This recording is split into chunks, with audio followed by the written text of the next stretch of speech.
Hello friends, चलिए आज हम लोग बात करेंगे बिहार की ज्योग्राफी के बारे में। बिहार स्पेसिफिक जो भी ज्योग्राफी में क्वेश्चंस पूछे जाते हैं, जहाँ जहाँ जिस सेक्शन से आते हैं, हम लोग हर सेक्शन उठा के पूरा A to Z देखेंगे, है ना। तो चलिए शुरू करते हैं। और ये जान लेना कि ये जो भी टॉपिक यहाँ पे बताए जाएंगे उससे बाहर बहुत ही कम पूछा जाएगा। दूसरी चीज़, फालतू की चीज़ें नहीं देंगे कि बहुत पूरा आपको 200 पेज, 100 पेज, 50 पेज। बहुत कम शॉर्ट में, मुश्किल 10 से 12 पेज में आपका पूरा बिहार का ज्योग्राफी हो जाएगा। तो चलिए शुरू करते हैं। सामान्य परिचय पहले बिहार का दे देते हैं। मुगल काल में बिहार को बंगाल का हिस्सा बना दिया गया था। ये आपको पता होगा, सभी लोग को ये पता होगा कि 1912 में क्या हुआ था। फिर बंगाल से बिहार और उड़ीसा अलग हो गए थे। आगे चल के 1936 में आपका बिहार से आपका उड़ीसा अलग हुआ था। तो सीमा इसकी 3 पड़ोसी राज्य और एक देश से जुड़ती है। 3 पड़ोसी राज्य कौन कौन से हैं? यूपी हो गया, छत्तीसगढ़ हो गया, नहीं एक यूपी हो गया, एक झारखंड हो गया, तीसरा पश्चिम बंगाल हो गया, छत्तीसगढ़ नहीं। अब आ जाते हैं ग्लोब पे कि 24 डिग्री और 20 मिनट से लेके इसका अक्षांश कहाँ से कहाँ तक है? 27 डिग्री और 31 मिनट तक इसका अक्षांश है।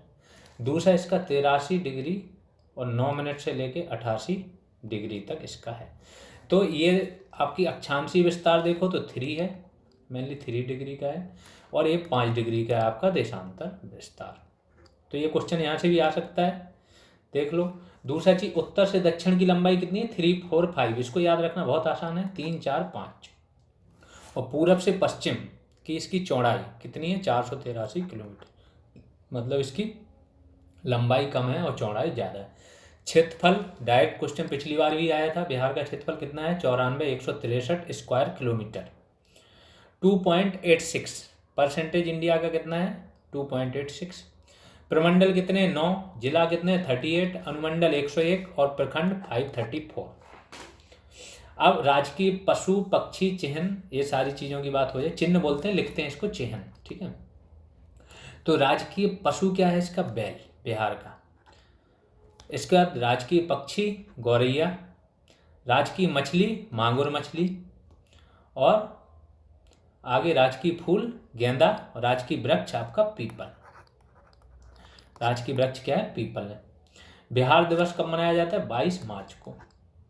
राजभाषा, राजभाषा का आर्टिकल कौन सा? 343। इसके अनुसार बिहार की प्राथमिक भाषा हिंदी है और द्वितीयक भाषा कौन सी? उर्दू, जिसमें बिहार का सारा काम होता है, प्रशासनिक काम। भौतिक विभाजन में देख लेते हैं बिहार का भौतिक विभाजन कैसे हुआ। तो ये क्वेश्चन गंगा से हर बार बनता है। बाढ़ प्रभावित बिहार के जिला 28 जिला हैं जो बाढ़ प्रभावित हैं। गंगा नदी कहाँ कहाँ से निकलती है? सारे जिलों के मैंने नाम लिख दिए: बक्सर, भोजपुर, सारण, वैशाली, पटना, समस्तीपुर, बेगूसराय, लखीसराय, मुंगेर, भागलपुर, खगड़िया, कटिहार। यहाँ से गंगा नदी आपकी निकलती है। बक्सर के चौसा से क्या करती है? प्रवेश करती है आपके बिहार में। यूपी से आके बिहार में प्रवेश करती है बक्सर के चौसा नाम। चौसा का युद्ध हुआ था, आप लोगों ने पढ़ा होगा, 39 में। अब आ जाते हैं पर्वतीय भाग, कि बिहार का पर्वतीय भाग है जो बहुत छोटा सा है। कहाँ पे? पश्चिमी चंपारण में ही आपका पर्वतीय भाग समाप्त हो जाता है। तो पर्वतीय भाग 932 स्क्वायर किलोमीटर में फैला हुआ है।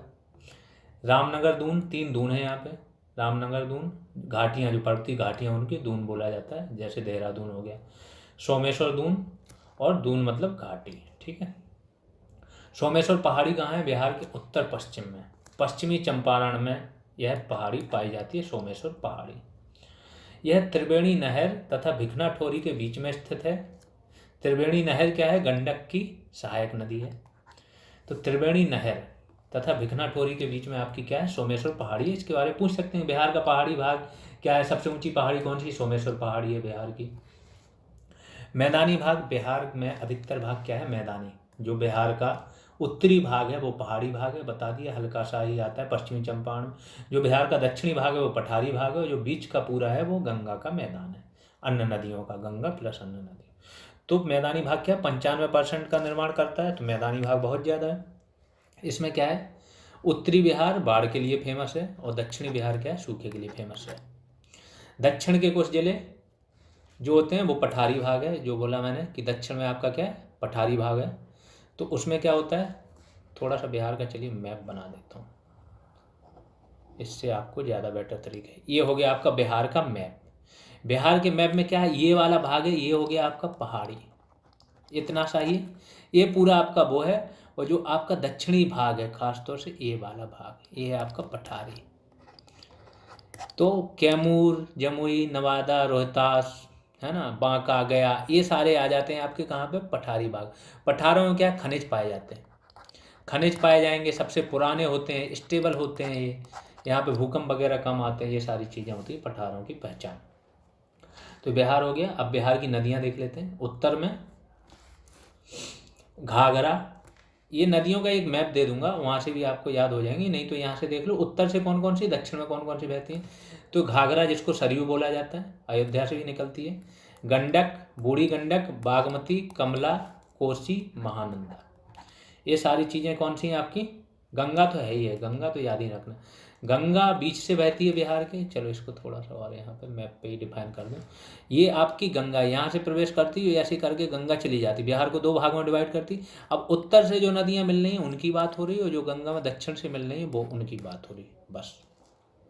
तो उत्तर से गंगा में कौन सी मिल रही है, घाघरा, गंडक, बूढ़ी गंडक, बागमती, कमला, कोसी, महानंदा। और दक्षिण से कौन सी मिल रही है, कर्मनाशा नदी है, सोन है, पुनपुन है, फल्गु है, कियोल है, अजय। छोटी छोटी नदियाँ ये सारी, ये दक्षिण से मिलती हैं। दक्षिण में सूखा पड़ता है बिहार में, और उत्तर में क्या होता है, बाढ़ आती है। क्यों, क्योंकि उत्तर में हिमालयी नदियाँ पानी लेके आती हैं, बहुत सारा अपने साथ अवसाद लेके आती हैं, बहुत बड़ी ऊंची ढाल से आती हैं, वो गिरती हैं, जब अवसाद आता है तो अवसाद फैल जाता है, तो फिर पानी क्या होता है ना, नदी का बंध तोड़ के मैदानी इलाकों में आ जाता है। अब गंगा नदी, बिहार में इसकी लंबाई है 445 किलोमीटर, इतना गंगा के बारे में। बाकी मैं बता चुका कितने जिलों से क्या निकलती क्या नहीं। गंडक नदी पटना में पहलेजा घाट में गंगा से मिलती है। ये पटना में है एक पहलेजा घाट, वहाँ पे आपकी गंडक नदी कहाँ मिलेगी, गंगा से मिलेगी। पश्चिमी चंपारण से प्रवेश करती है, और भैंसा लोटन पर इसमें क्या है, बांध बनाया गया। और अन्य यहाँ पे सामग्री क्या है, नारायणी या गंडकी या सालग्राम, इसको बोला जाता है। अन्य इसके नाम है, सालीग्राम होता है, एक पत्थर होता है सालीग्राम, जिसको पूजा की जाती है, माना जाता है शिव जी के रूप है। तो सालीग्रामी नदी भी बोली जाती है, क्योंकि इस नदी में बहुत सारे सालीग्रामी पत्थर पाए जाते हैं। अब नहरें देख लेते हैं। बिहार की मुख्यतः नहरें कौन कौन सी हैं, त्रिवेणी, तिरहुत और सारण नहर, अगली है त्योर नहर। चार ही नदियाँ हैं, और इस चारों की चारों नहरें कहाँ पे हैं, गंडक नदी पे बनी हुई हैं। तो बहुत सिंपल हो जाता है याद रखना। चार नहरें, त्रिवेणी, तिरहुत, सारण और त्योर, और चारों किस पे, गंडक पे। अब घाघरा नदी पे, घाघरा नदी कहाँ मिलती है, छपरा में आके गंगा से मिलती है। ठीक है, तो ये स्थान पूछ लेते हैं, ये नदी कहाँ से मिलती है। जैसे मैंने बोला चौसा से निकलती है आपकी गंगा नदी, फिर गंडक कहाँ मिलती है, बूढ़ी गंडक है, पहलेजा घाट पर कौन मिलती है, तो ऐसा पूछा जा सकता। अगला आते हैं बूढ़ी गंडक।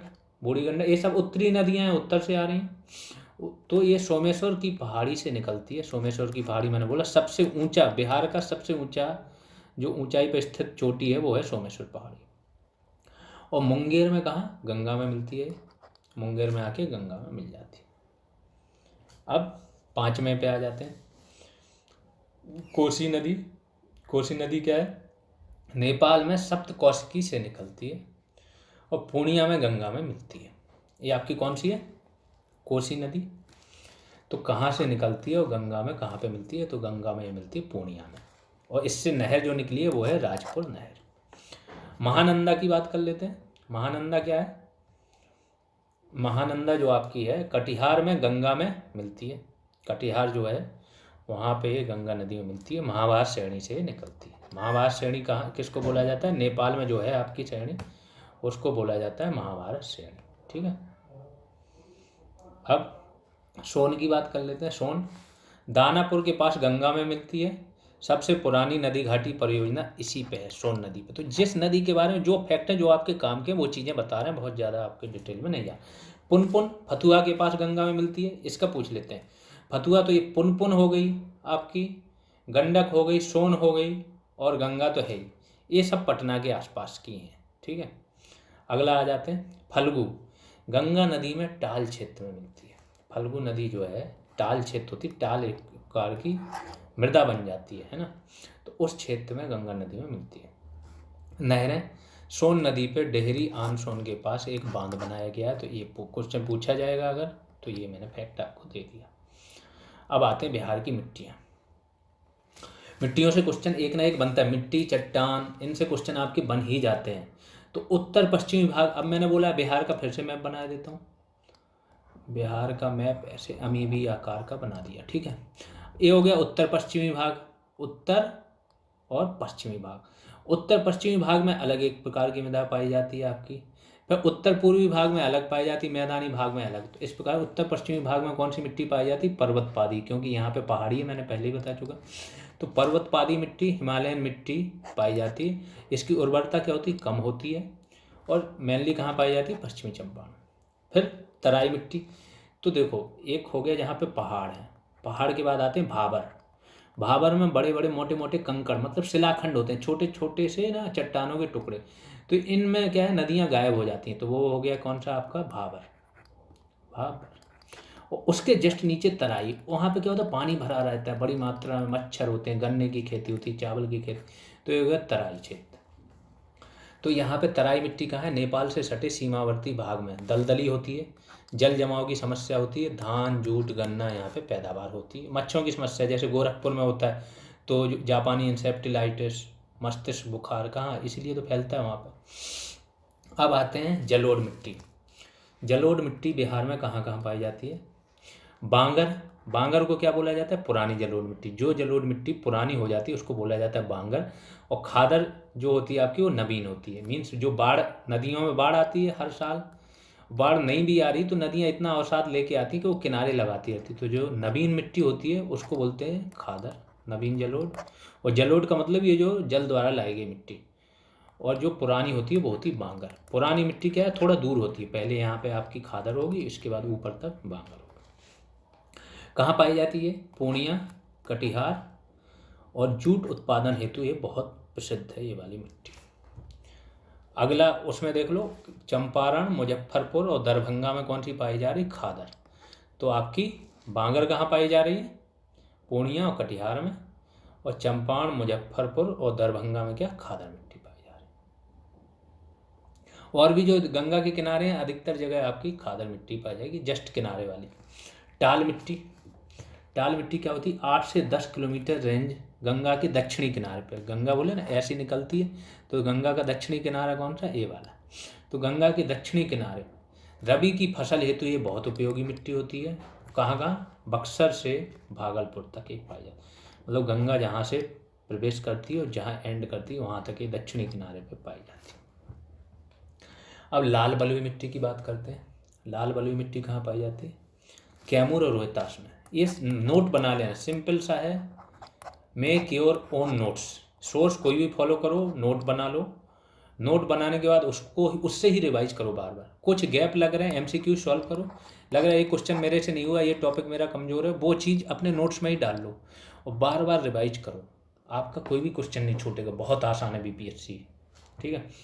अब आ जाते हैं छठे में उस पर, करेल कैवाल मिट्टी, बक्सर, पटना, नालंदा, ठीक है। करेल या कैवाल मिट्टी या पुरानी जलोढ़, इसी को ही बोलते हैं। तो ये नाम पूछ लेते हैं कि करेल मिट्टी कहाँ पाई जाती है, कैवाल मिट्टी कहाँ पाई जाती है, तो ये पाई जाती है आपकी बक्सर में, पटना में या नालंदा में, गंगा के किनारे वाले स्थान है वहाँ पे आपकी ये मिट्टी पाई जाती है।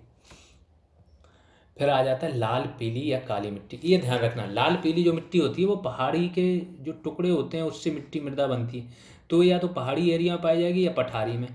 तो पठार कहाँ है आपके दक्षिण भाग में, जो मैंने बताया रोहतास, कैमूर, इसके बाद गया, नवादा, बांका, जमुई, तो इन क्षेत्रों में आपका, और दक्षिणी पूर्वी भाग में पाई जाती है, मतलब पूरब की तरफ रोहतास और नहीं इधर जमुई, भागलपुर, कटिहार, तो दक्षिण पूर्वी भाग में पाई जाती है, और मोटा बना अनाज हेतु ये फेमस होती है। कगारी मिट्टी, नदियों के किनारे पाई जाने वाली मिट्टी को कगारी। तो 8 प्रकार की मिट्टियाँ पूछेगा तो 2 से 3 ज़्यादा है ज़्यादा, मैंने 8 प्रकार की मिट्टियों का वर्णन कर दिया कि कहीं से भी क्वेश्चन आए आपका ना छूटे। अगला उस पर चलते हैं टॉपिक पे, बिहार में खनिज, खनिजों की बात कर लेते हैं। बिहार में मुख्यतः कौन कौन से खनिज पाए जाते हैं, पहाड़ी या पठारी क्षेत्रों में बताया मैंने पहले कि जो पठारी क्षेत्र होते हैं वहीं पर ही खनिज पाए जाते हैं। मुख्यतः दक्षिणी बिहार में खनिज पाए जाते हैं, जब झारखंड साथ में था तो बहुत खनिज थे बिहार में, अभी तो गौड़ खनिज जो होते हैं ना, बट लघु खनिज ही बिहार में पाए जाते हैं, वो भी 2 से 3%। ठीक है, तो मुख्यतः दक्षिण बिहार में खनिज पाए जाते हैं। कहाँ कहाँ? मुंगेर में, जमुई में जैसे सोना पाया जाता है आपका, कैमूर में, रोहतास में, औरंगाबाद, सब दक्षिणी है। कैमूर से शुरू होता है, कैमूर, रोहतास, औरंगाबाद, गया, नवादा, जमुई, मुंगेर, बांका, भागलपुर, यहाँ पे आपके क्या पाए जाते हैं। पूरा नीचे की पट्टी, जिसने भी मैप देखा है, मैं एक मैप अगले वीडियो में एक मैप दे दूंगा, उसमें सारे जिला होंगे, तो जैसे ही आप बिहार का देखोगे ना तो सारे आ जाएंगे आपके नीचे की पट्टी वाले। अब 1 बाय 1 करके देख लो। पायराइट्स, पायराइट्स आपका कहाँ पाया जाता है? रोहतास में। चूना पत्थर भी यहीं पे ही पाया जाता है, और किस में यूज होता है? उर्वरक उद्योग में। चूना पत्थर भी कहाँ पाया जाता है? रोहतास और कैमूर में। सीमेंट उद्योग में ये यूज होता है। अभ्रक आपका गया और नवादा, गया नवादा वाली जो अभ्रक मेखला है वो देश की सबसे बड़ी मेखला है, देश की सबसे बड़ी मेखला। मेखला मतलब जहाँ पे चीज़ें मिलती हैं, तो अभ्रक यहाँ मिलता है। तो देश में सबसे ज़्यादा मेखला, सबसे बड़ी मेखला कहाँ पे? अभ्रक मेखला, गया नवादा वाली जो है। सोना पहले बता चुका, जमुई में। बॉक्साइट आपका मुंगेर में पाया जाता है। 1 बाय 1 करके डिस्ट्रिक्ट वाइज याद कर लेना, और जितने मैन थे वो मैंने सारे बता दिए। चीनी मिट्टी आपकी कहाँ? भागलपुर और मुंगेर में पाई जाती है। फिर सोरा, सोरा जो होता है, सोरा साल्ट पीटर जिससे बारूद बनाई जाती है, वो कहाँ? बेगूसराय, पूर्वी चंपारण, सारण और मुजफ्फरपुर में। अंग्रेज़ों के काल से सोरा, बिहार सोरा के लिए बहुत फेमस है, पटना खासतौर से था। तो यूरेनियम आपका गया में पाया जाता है। तो ये तो नॉर्मल सा फैक्ट है, सारे याद हो जाएंगे। अब आ जाते हैं प्रमुख उद्योग। बिहार के सारे प्रमुख उद्योग कौन कौन से थे और कहाँ स्थित हैं? तो भारत बैगन एंड इंजीनियरिंग कंपनी लिमिटेड कहाँ पे है आपकी? मोका में। इसका क्या मतलब हुआ? ये ट्रेन का है, ट्रेन के जो बैगन बनाए जाते हैं, डिब्बे बनाए जाते हैं, उसका काम है, वो मोकामा में। थर्मल पावर, बरौनी सबको पता है, थर्मल पावर यहाँ बनती है, यहीं पे रिफाइनरी भी है। बंदूक और सिगरेट का कारखाना दोनों का कहाँ है? मुंगेर। मुंगेर की मिट्टी में वो चीज़ पाई जाती है जो बारूद बनाने उपयोगी होती, इसलिए कभी पिस्टल भी देखना, मुंगेरी पिस्टल ब्लैक में मिलती है। तो यहाँ पे वो मुंगेर में बंदूक बनाने का कारखाना आपका किसने लगवाया था? ये क्वेश्चन आप लोग से पूछ सकता था, लेकिन नहीं, अभी एग्जाम आ रहा है। तो मीर कासिम, याद रखना, मीर कासिम जो होता है उसने ये सुधार किए थे, तभी तो उसको फिर से हटा दिया था, और फिर बाद में आपका बक्सर का युद्ध हुआ था। जूट आपका कटिहार, कहाँ होता है जूट उत्पादन? कटिहार में। पटाखा फैक्ट्री कहाँ है? पटना में। सीमेंट कहाँ है आपका? डालमिया नगर, रोहतास। जहाँ पे चूना पत्थर होगा या कोयला होगा वहीं सीमेंट की फैक्ट्रियाँ आसपास होंगी। बिहार स्टेट स्कूटर्स लिमिटेड कहाँ है? फतुहा, पटना में, ये फैक्ट्री भी। प्लाईवुड का काम कहाँ होता है? हाजीपुर में। और रेशम का काम कहाँ होता है? भागलपुर, सिल्क सिटी इसको बोलते हैं। ये हो गया। अब बिहार की चट्टानों की बात कर लेते हैं कि कौन कौन सी चट्टानें हैं जो बिहार में पाई जाती हैं। ठीक है, इससे क्वेश्चन हर साल पूछा जाता है, चट्टान, पहाड़ी, पठार, इनसे क्वेश्चन आने ही आने। तो मुंगेर जिला की खड़गपुर पहाड़ी, जमुई, ये सारे में कहाँ? धारवाड़ चट्टानें कहाँ कहाँ पाई जाती? देखो, एक होती pre Cambrian, pre Cambrian, pre Cambrian हुई, उसके बाद पुरानी हुई आपकी कैम्बियन, तो ये सबसे पुरानी, फिर कैम्बियन, फिर आता है धारवाड़, फिर आता है आपका कुडप्पा, फिर आता है आपका विंध्यन, और फिर बाकी की चट्टानें आ जाती। तो ये सबसे पुरानी, फिर दूसरे नंबर की ये पुरानी, फिर तीसरी। तो बिहार में ये दोनों तो पाई नहीं जाती, तो सबसे पुरानी बिहार की जो चट्टान है वो है धारवाड़। धारवाड़ कहाँ कहाँ पाई जाती है? नीचे के जिला, पठारी जिला जो मुंगेर, जमुई, फिर गया, नवादा, और बिहार शरीफ और राजगीर, ये 2 आपके नीचे के नहीं हैं, तो इनको याद रखना, बाकी नीचे की पट्टी याद रखो। तो यहाँ से आपकी बिहार की चट्टानें वो हो जाती है। दूसरे नंबर की चट्टान जो है आपकी विंध्यन। विंध्यन चट्टान क्या होती है? चूना पत्थर यहाँ पे बहुत मिलते हैं, चूना पत्थर मिलते हैं, ग्रेनाइट मिलते हैं इन चट्टानों में। तो यहाँ पे देख लो, चूना पत्थर आपका कहाँ? कैमूर और रोहतास में पाया जाता है। तो रोहतास और कैमूर में ये पाई जाती है आपकी विंध्यन। फिर टर्शियरी, टर्शियरी और क्वाटरनरी। टर्शियरी में आपका क्या? हिमालय बना था, तो हिमालय की ही लास्ट क्या? शिवालिक श्रेणी। तो टर्शियरी चट्टान अपने आप लगा लोगे, कहाँ? शिवालिक श्रेणी कहाँ है आपकी? पश्चिमी चंपारण, ये आपकी टर्शियरी होगी। क्वाटरनरी क्या है? गंगा का मैदान। क्वाटरनरी जो बनी है चट्टान है वो मैदानी भाग उससे बने हैं। जब पहाड़ भी क्या, ये नए पहाड़ हैं वो टर्शियरी में बने, हिमालय वो फिर अगला जो आता है चरण सबसे लेटेस्ट है वो क्या है, क्वार्टर नदी। तो उसमें गंगा वगैरह यमुना इन सब के मैदान बने। तो कहाँ है गंगा यमुना का मैदान, 95% भाग वही है, तो यहाँ तो क्वार्टर नदी चट्टान पाई जाएगी। टरसरी भी याद नहीं रखना है, विंध्यन याद रखनी है मुश्किल से, तो रोहतास और कैमूर। बाकी नीचे की पट्टी के गया, जमुई, बांका, नवादा, इसमें क्या कौन सी पाई जाती है, धारवाड़। अब बिहार की भूगर्भिक संरचना, ये मैंने एक फैक्ट निकाल के दे दिया है कि और ज़्यादा डिटेल में जाना है तो धारवाड़ देखो कहाँ पाई जा रही, पूर्वी बिहार, समझा तो दिया ही था कि कहाँ कैसे पाई जाएगी। तो दक्षिण पूर्वी बिहार में जैसे मुंगेर, जमुई, नवादा, और यहाँ पे क्या अभ्रक मेघला है ना, गया, मैंने बताया गया नवादा में, तो अभ्रक के निक्षेप पाए जाते हैं। विंध्यन कहाँ पाई जाती है आपकी, दक्षिण पश्चिम बिहार, कैमूर और सोन नदी घाटी या रोहतास, ठीक है। वही सारी चीज़ें जो मैंने वहाँ लिखी हुई। टर्शियरी हिमालय तराई क्षेत्र में, और क्वाटरनरी हिमालय में छोटा नागपुर पठारी क्षेत्र के भागों में, बिहार के अधिकांश भागों में यह चट्टान क्वाटरनरी के 95% पाई जाती मैदानी भागों। अब आते हैं अगले पे।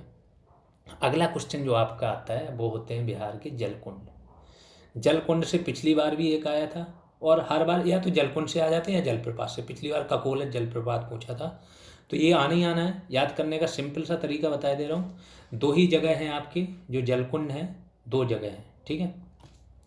या तो राजगीर में मिलेगा और या मिलेंगे आपके मुंगेर में। तो मुंगेर वाले याद कर लो, जो नहीं आपके मुंगेर वाले में से आ रहा होगा वो राजगीर में समझ लेना। तो देखो ये मुंगेर वाले याद करने की ट्रिक सिंपल सी है। सीता है यहाँ पे, राम है और लक्ष्मण है और ऋषि है। सीता, राम, लक्ष्मण, ऋषि, ये चार लोग जहाँ पे मिलेंगे वो मुंगेर में है। बस मुंगेर वाले अगर नहीं आ रहे तो कहाँ होगा, राजगीर में होगा, बस काम खत्म। और सबसे गर्म अगर पूछ लिया तो आपको बताना है क्या, राजगीर में। तो ये आपके सारे जलकुंड हो गए, एक ही मिनट में सारे याद हो जाएंगे। सीता, राम, लक्ष्मण और ऋषि जहाँ जुड़ा है वो समझो मुंगेर में है, बाकी आपके कहाँ हो गए, दूसरी जगह। अब जलप्रपात, जलकुंड और जलप्रपात में थोड़ा अंतर होता है। जलकुंड नीचे होते हैं और जलप्रपात क्या होते हैं, ऊपर से गिरते हैं। जलकुंड तो कुंड बना है ऐसे करके, ये जलकुंड हो गया। और जलप्रपात क्या होते हैं, पहाड़ी है आपकी, यहाँ से जैसे किसी ने बाहुबली पिक्चर देखी हो तो वहाँ पे जो गिरता है तो वो क्या है, जलप्रपात है। तो जलप्रपात देख लेते हैं। ये पूछा गया था ककोलत, पिछली बार ही पूछा गया था। यहाँ पे भी सिंपल है, यहाँ पे 3 क्षेत्र हैं, कैमूर और ये आपका नवादा, नवादा में एक ही है, और बाकी आपके सासाराम। तो किसी के भी याद कर लो, वैसे तो सब याद कर सकते हो लेकिन किसी को जल्दी है थोड़ा सा जल्दी में, तो तुतला, मजहर कुंड या धुआं कुंड और ककोलत, ये 4 याद कर लोगे। 3 सासाराम में, ककोलत पिछली बार पूछा तो इस बार वो पूछा नहीं जाएगा, पूछ भी लेगा तो नवादा याद कर लो। बाकी बचे हुए आपके कहाँ होंगे, कैमूर में। और नहीं तो 2 और बचेंगे, 6 के 6 याद कर सकते हो कि तलहार कुंड कहाँ है, कैमूर में। करकटगढ़ कहाँ है, कैमूर पर्वत श्रृंखला पर उत्तर प्रदेश सीमा के निकट। ककोलत कहाँ है, ककोलत आपका नवादा में है। फिर ये तीनों बता ही चुका हूँ। यहाँ पे आपके जलप्रपात हो गए। अगला देख लेते हैं जलवायु वर्गीकरण। जलवायु वर्गीकरण पूछ लेता है कोपेन के अनुसार, यहाँ की कौन सी है, वहाँ की कौन सी। तो कोपेन के अनुसार जलवायु वर्गीकरण, बिहार की जलवायु को CWG कॉमनवेल्थ गेम्स से प्रदर्शित किया गया है, जिसे 2 वर्गों में विभाजित कर लो, ठीक है। तो मेनली यही पूछते हैं बिहार की जलवायु को कोपेन के अनुसार किस उसमें रखा गया, तो CWG में। अब 2 वर्ग में कौन कौन सी है जलवायु, एक उत्तरी होगी एक दक्षिणी होगी। अब देख लो कौन सी है।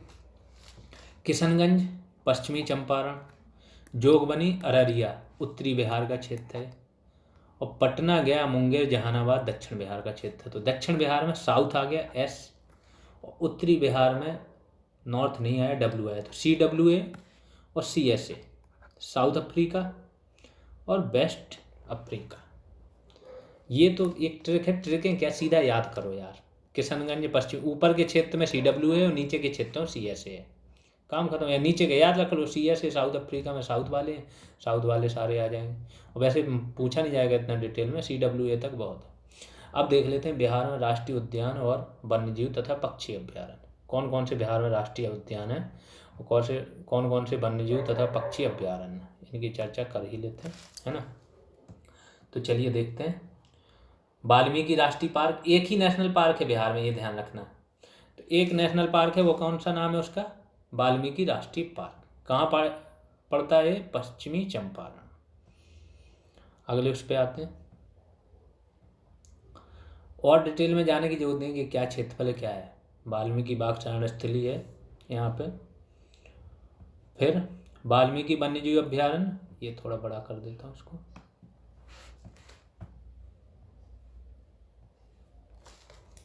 ठीक है। ये आपका कहाँ है, पश्चिमी चंपारण में। एकमात्र नेशनल पार्क है बिहार का, तो ये ध्यान रखना, बिहार का एकमात्र नेशनल पार्क वाल्मीकि वन्यजीव अभ्यारण्य। दूसरा गौतम बुद्ध वन्यजीव अभ्यारण्य कहाँ है, गया में। गौतम बुद्ध का गया से संबंध रहा है ना, वहीं पे ज्ञान प्राप्त हुआ, तो गौतम बुद्ध के नाम पे इसलिए रख दिया गया। भीम बांध, ये एक बार पूछा था शायद, ये 66वीं में या 65वीं में पूछा था। तो भीम अकेला भीम से याद रखो, बाद में माँ आ रहा है और माँ से मुंगेर, तो ये याद हो जाएगा आराम से, भीम बांध। फिर आ जाएगा उदयपुर वन्यजीव अभ्यारण्य, तो वन्यजीव वाइल्ड लाइफ सेंचुरीज है, वन्यजीव अभ्यारण्य, ये नेशनल पार्क नहीं, ये भी पश्चिमी चंपारण में। कैमूर में ही है, कैमूर या रोहतास सटे हुए हैं, तो कैमूर में होगा। राजगीर वन्यजीव अभ्यारण्य कहाँ है, राजगीर नाम जोड़ दिया गया, तो वो नालंदा में ही है जिला में। बाकी पहचान सकते हो। विक्रमशिला कहाँ था, विक्रमशिला विश्वविद्यालय सुना होगा लोगों ने, तो गांगे डॉल्फिन अभ्यारण्य है ही वहाँ पे। अभी डॉल्फिन के लिए 2 साल पहले गंगा नदी में जो डॉल्फिन पाए जाते हैं उनके लिए अभ्यारण्य बनाया गया था, वो भागलपुर में। तो विक्रमशिला है तो भागलपुर पहचान सकते हो, राजगीर है तो नालंदा पहचान सकते हो, कैमूर है तो कैमूर और रोहतास। उदयपुर एक याद रखना है क्योंकि ये नाम मैच नहीं कर रहा पश्चिमी। भीम याद रखना है मुंगेर में, और गया आपका गौतम बुद्ध अभ्यारण्य जो है वो। अब आ जाते हैं पक्षी अभ्यारण्य पे, कि बिहार में कुछ पक्षी अभ्यारण्य है। इसमें भी पूछा गया था आपका, कांवर झील पूछी गई थी पिछली बार, है ना। तो कुछ क्योंकि इसको क्या मिला था, इसको वेटलैंड रामसर साइट घोषित किया गया था। कुशेश्वर स्थान पक्षी अभ्यारण्य कहाँ है, मिथिला दरभंगा में। बरेला झील सलीम अली पक्षी अभ्यारण्य कहाँ है, वैशाली में।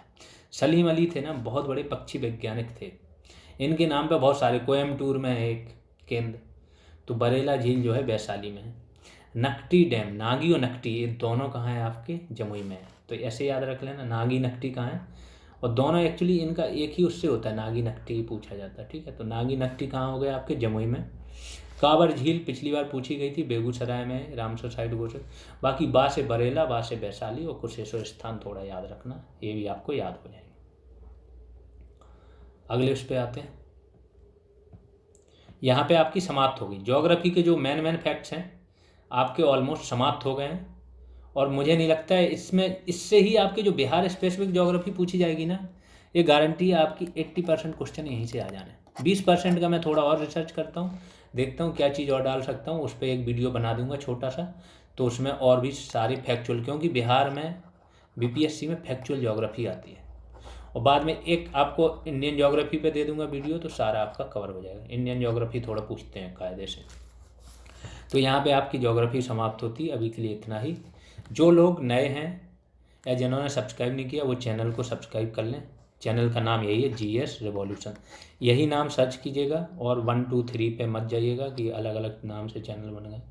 और इस पर आपको ना, जब तक आपका एग्ज़ाम होने वाला है 68 BPSC, कब होने वाला है, 12 फेब को, तब तक हम आपके BPSC रिलेटेड सारे हर सब्जेक्ट के वीडियो, साइंस की आपकी एक पढ़ ही चुकी है, 3 वीडियो और साइंस आपकी समाप्त हो जाएगी।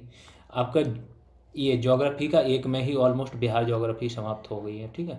ज्योग्राफी हो गई, हिस्ट्री, पॉलिटी, हर चीज़ की आपको वीडियो प्रोवाइड कराएंगे। और जो सबकी आप प्लेलिस्ट बनी पड़ी है, तो जो भी आपके काम का है वहाँ से भी अभी देख सकते हो। जैसे एंशियंट है, एंशियंट हिस्ट्री के सारे वीडियो पेन टैप फॉर्म में, थोड़ा सा उसका PDF में जोड़ लगाना पड़ेगा देखने के लिए, बट एग्ज़ाम निकालना है तो इतना तो कर ही लोगे। चलिए, थैंक यू।